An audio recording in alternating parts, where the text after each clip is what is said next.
There we go, that's better. Hello and good morning. Welcome to the Going Executive Director Show. My name is Brandy and this is Jeff, and we are coming to you from the car. We actually have a luncheon that we do every Thursday, so we are on our way to go do that. Jeff's just going to give us a little bit of shade because it is actually nice out in Indiana today. So, with that, our purpose is to give you the skills, techniques, inspiration, motivation, and daily activities needed for you to build a solid, profitable business. So we will be talking about team specifics here, and we will be mentioning company names. So if you're waiting for the MLM Leadership Show, that's our generic show. That starts at 12, and here we are going to be talking about specifics. So if you don't mind that, that's what we're going to cover.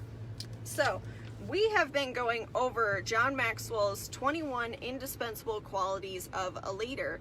And today we are on quality number 17, which is security. So what does that kind of mean for this business? John says you can't lead people if you need people. So when I hear that, I was taught early on that you want to have a main income to pay the bills, and then you want to build something secondary outside of your main income, so that way to get you want your job to pay your bills, and you want this business to basically build your fortune. So, and that what that does, it creates it's the security. You're not worried about paying your bills, you're not worried about feeding your family, and you're not worried about a roof over your head. And if something does happen, you're still perfectly fine, because with what you were making with your business, you do have that extra income where it's not as crazy when things happen, because you know things do. Especially if you have kids, because I know summer is right around the corner and there's sports going on. Occasionally kids get hurt or things happen in the house, roof starts to leak, just stuff happens. So you want to get yourself into a position where you're comfortable. That way, when you're going out with people, people can tell when you're really trying to hard close them, or if you really need them. Like when you get to a point, I was actually talking with Tom about this the other day. He's like, when I'm sitting down with people, it actually works the best when I don't care. And he's like, not that I don't care about the person, but I don't care whether or not they sign up. My job is to sit down, show them who I am and what I do, and the type of people I'm looking for. So that way, if they can refer me somebody, they can. Sorry, we're both like choking here. That's why we got water. Oh my goodness. So anyhow, getting yourself to a point where you're comfortable. So with that, I'm actually going to hand this over to Jeff, and he is going to give us our lesson today. Okay, so security.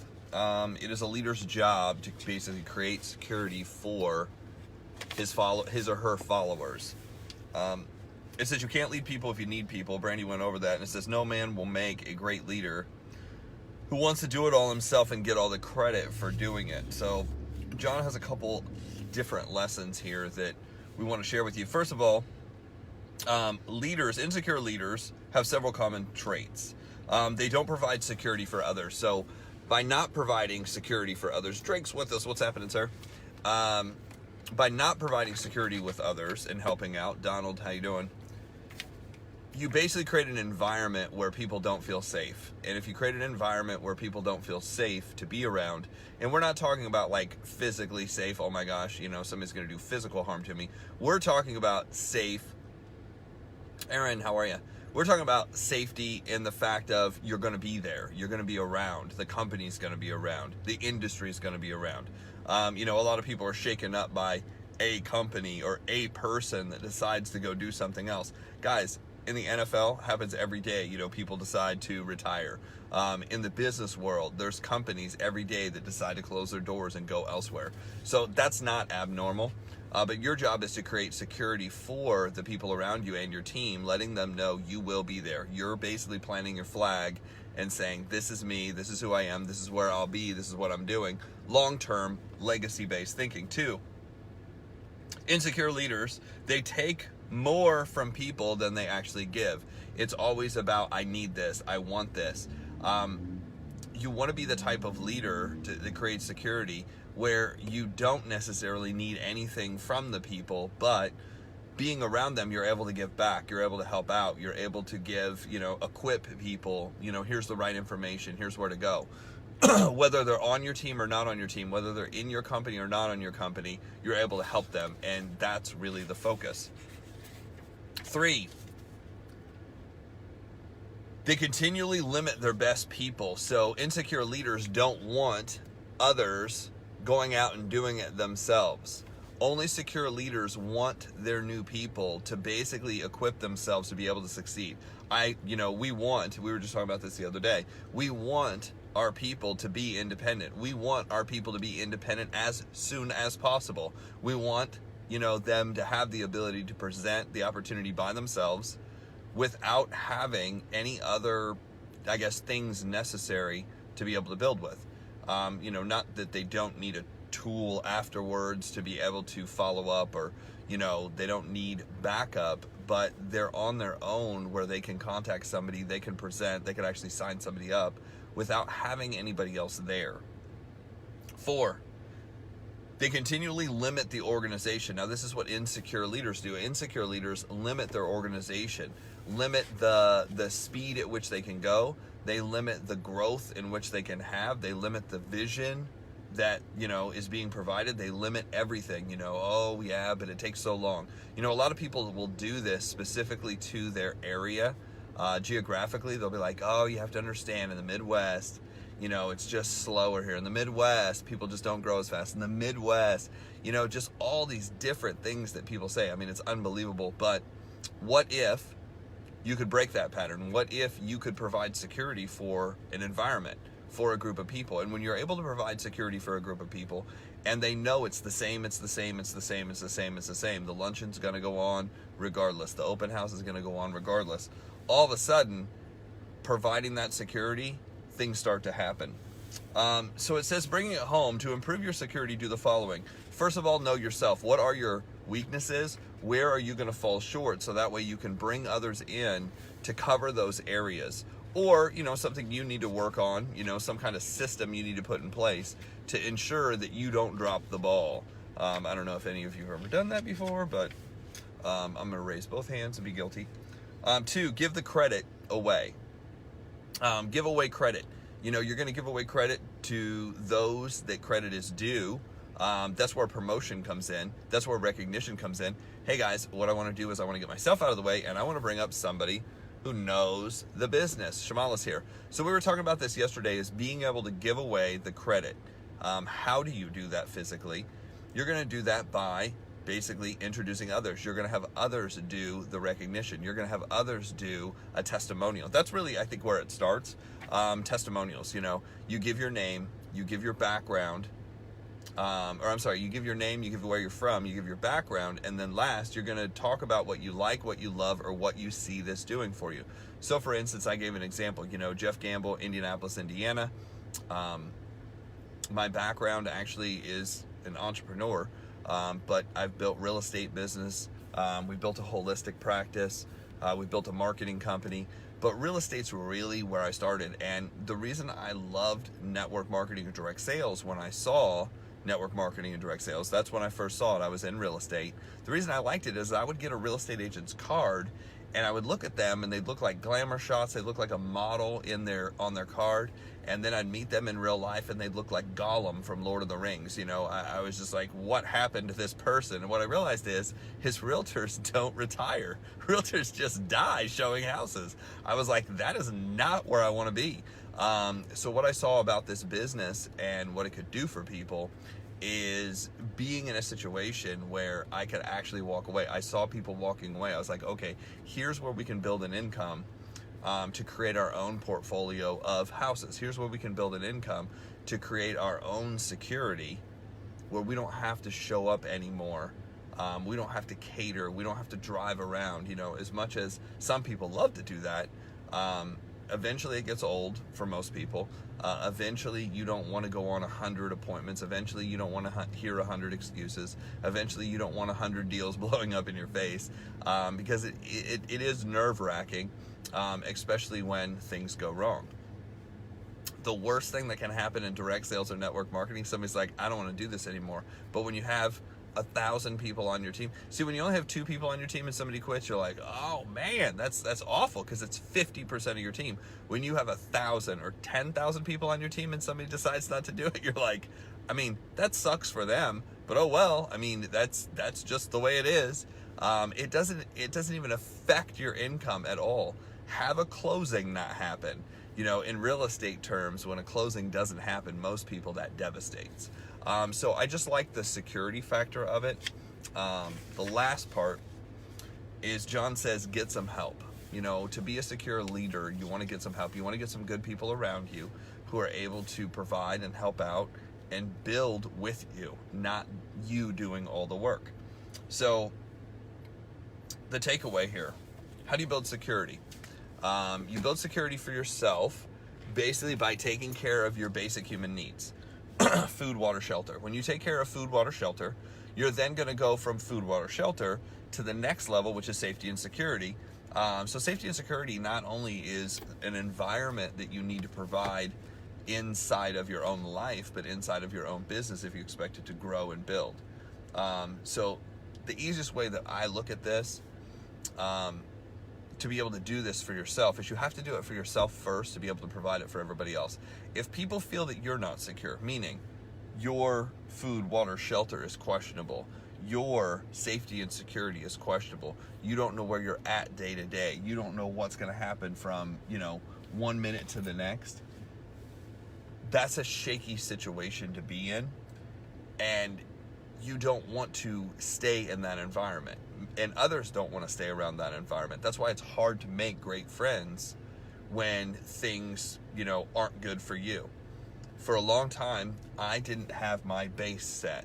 I didn't know where my income was coming from. I didn't know where the next place I was going to stay was, and I've been to the point where, I had to sleep in the car rather than sleep inside a house because I didn't have things set and put together the right way. And when that was happening, it's near impossible to create a secondary business, a business of attraction, especially in direct sales or network marketing, when you don't have that base set. Now, once you have that base set and things start going in the right direction, you have to do everything you can to basically create that buffer, or what Jim Rohn says, create that wall around that environment where nothing can stop it, nothing can penetrate it. So, give you an example, food, water, shelter is the most important, so knowing where you're at. Not only knowing where you're at, but being in an area that's safe and secure. I have a lot of friends that they've always, they always try to call me and they were like, oh my gosh, I found the cheapest place.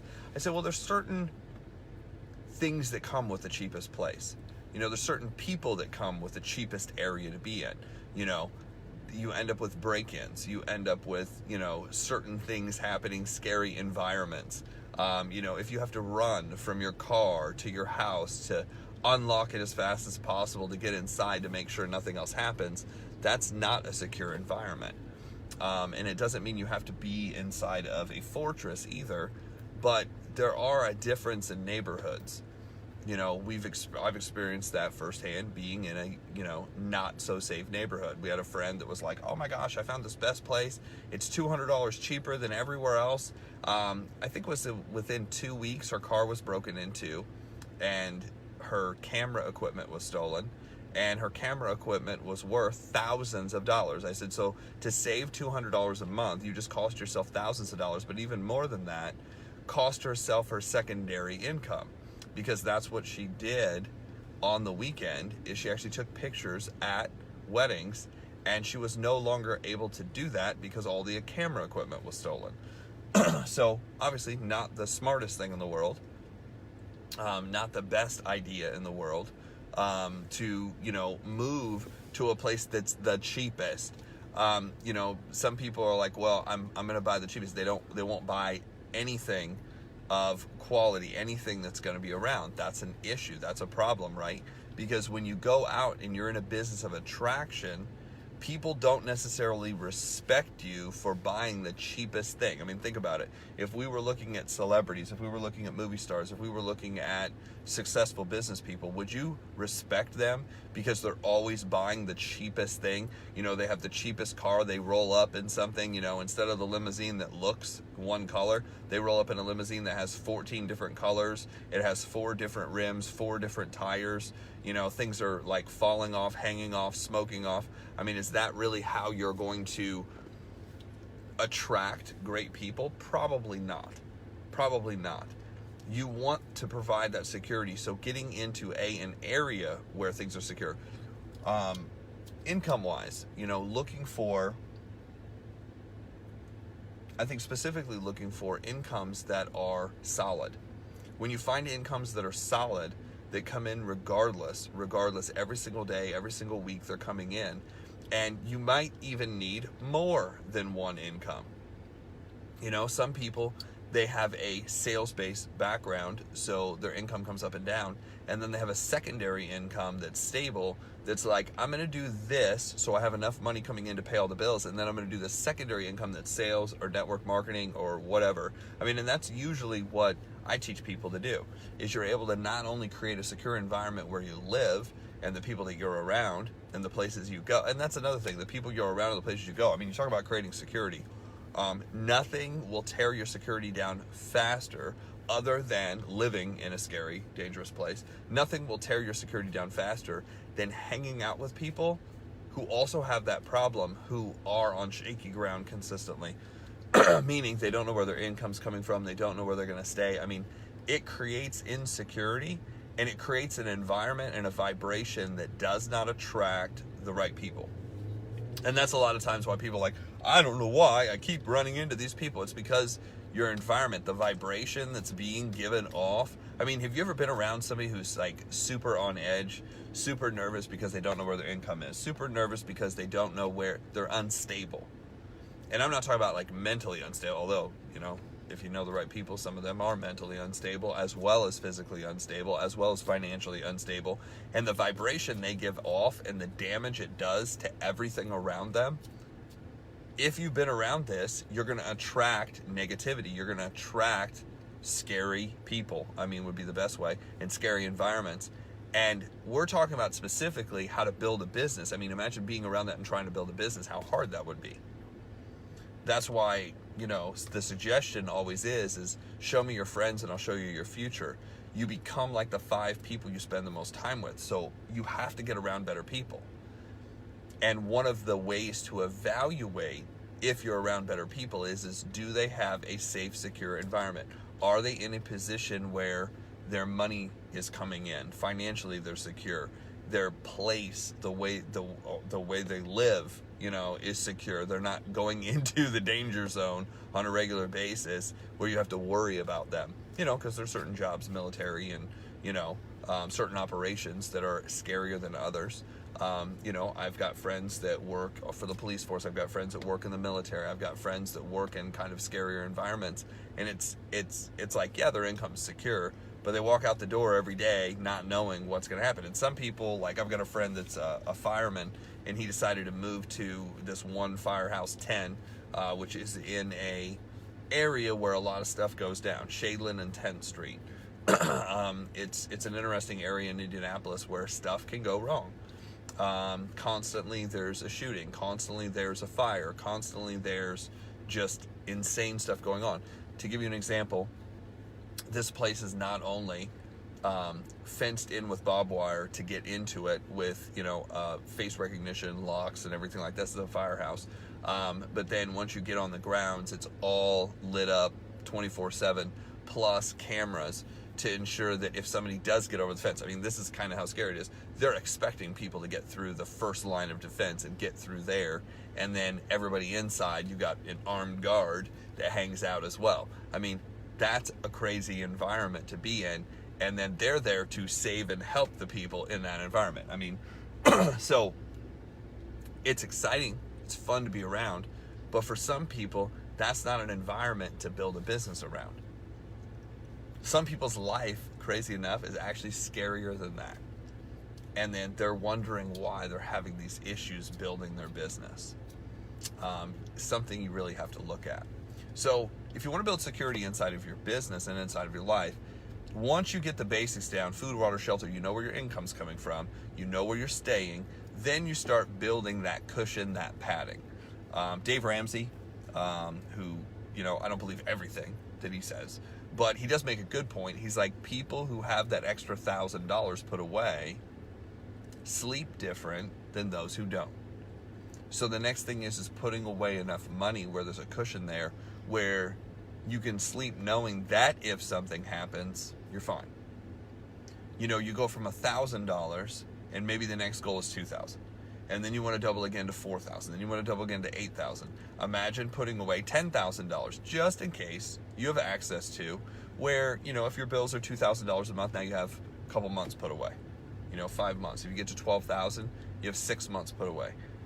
What would it be like when you get to a point where not only do you have 1 month or 2 months or 3 months or 6 months, but you have 12 months or 24 months? You know, I have a friend that's like, I don't know if I would even feel comfortable not having 7 figures in the bank and access to it. Like, I just don't feel like I could drop underneath that and be okay.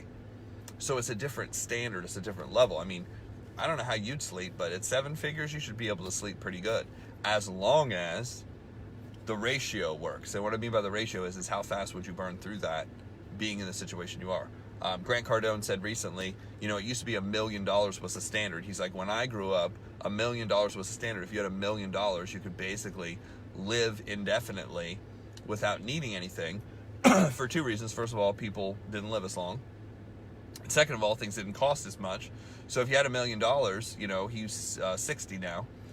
He's like, if you had $1 million when I grew up 47 years ago, he goes, you could make it, you know, a certain amount of time. He goes, but you can't do that today. If you're 40 today and you live till 80, that's 40 years. At $1 million, if you have approximately $4,000 a month or $3,000 a month going out the door, how long will you last? He goes, you're not going to make it more than 20 years. You know, because $4,000, 52 weeks, you know, 50 grand a year, $1 million, that's, you know, that's only 20 years. In $1 million, you're not going to make it. If something major goes wrong, a major health issue, major operation, without insurance, you're not going to make it that long. So he's like, now you need 10 times that much put away for real security. He's talking about $10 million. How do you get that kind of security? Most of the time, you're not going to get that security unless you have a secondary income, a scalable business that you're able to physically build, and that money just keeps getting put away, and then with compounding interest, you're able to build that type of security. For those of you who don't understand compounding interest, because I didn't growing up, the rule of 7-2, some people call it the rule of 72. It's the rule of 7-2, where it says every 7 years at 10% interest, your income will double. So let's just say you can get to the point, let's say in 5 years, you're able to put away, well, let's make it really even. It's 2019, so let's use the year 2025. 2025, you're able to get to and put away $100,000 at a 10% rate of return, compounded. That means that $100,000 in 7 years, which, you know, 5 plus 2 would be 32. So 2032, is that right? Yeah, 5 years. Yeah, 2032. Your $100,000 from 2025 would double to 200. Add another 7 years, so now it's 2039. It would double again to 400. Add another 7 years, 2046. You know, some people are like, I might not even be around. That's okay, but your money will. That's okay, your family probably will. So then it would double again. It'd be 800,000. You know, from there, you know, you look at 7 years again, it would be 2056. 2056. It doesn't even sound like a real number anymore. But 2056, you'd have $1.6 million in compounded interest at 10%. So you have to look at, what if you could put away 200 by then? And people are like, well, what is the plan for security for that? There's 3 things. If you drew it out in a triangle, it would actually work very, you know, it works better to show it that way. But if you look at it, 3 things. Number 1 is a high paid skill. You have to have a high-paid skill. Adam's with us. What's up, sir? You have to have a high-paid skill, and I don't care if that's sales. I don't care if that's real estate. I don't care. It has to be something that earns about $100,000 in the Midwest and about $150,000 to $200,000 on the coast. Now, why do you need that much money? Because when you look at a house payment and when you look at utilities and you look at 2 cars and you look at 2 cell phones and you look at meals, and if you have kids, you have that, to deal with. If you have animals, you have that to deal with. It's all compounded stuff that you need to deal with. The income, you need more and more and more and more money to make things work. So just something that happens in life, you want to make sure you have that much put away. And it doesn't mean, at $100,000, if you live in California, Adam's with us, he can tell you, Southern California, if you make $100,000 after taxes, that's like 64 grand or something. You're like, yeah, you live indoors, but you're not rich by any means. You don't have a ton of extras. You're just able to eat. You're able to pay your bills. You're not necessarily worried, other than maybe worried about if your job's going to stay, stable. But you're not really worried about eating unless you have some other silly recreational thing you're doing. But you're also not getting ahead. Same is true in the Midwest.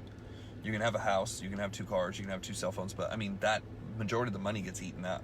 So the secondary thing you need is a scalable business. And that's what we're teaching people. Is I draw this out. I was like, look, your income needs to be here. Then you need a scalable business. That's where a Legal Shield business would come in. Legal Shield would be great if it's not your full-time income. If it's not your full-time income, how do you build to that?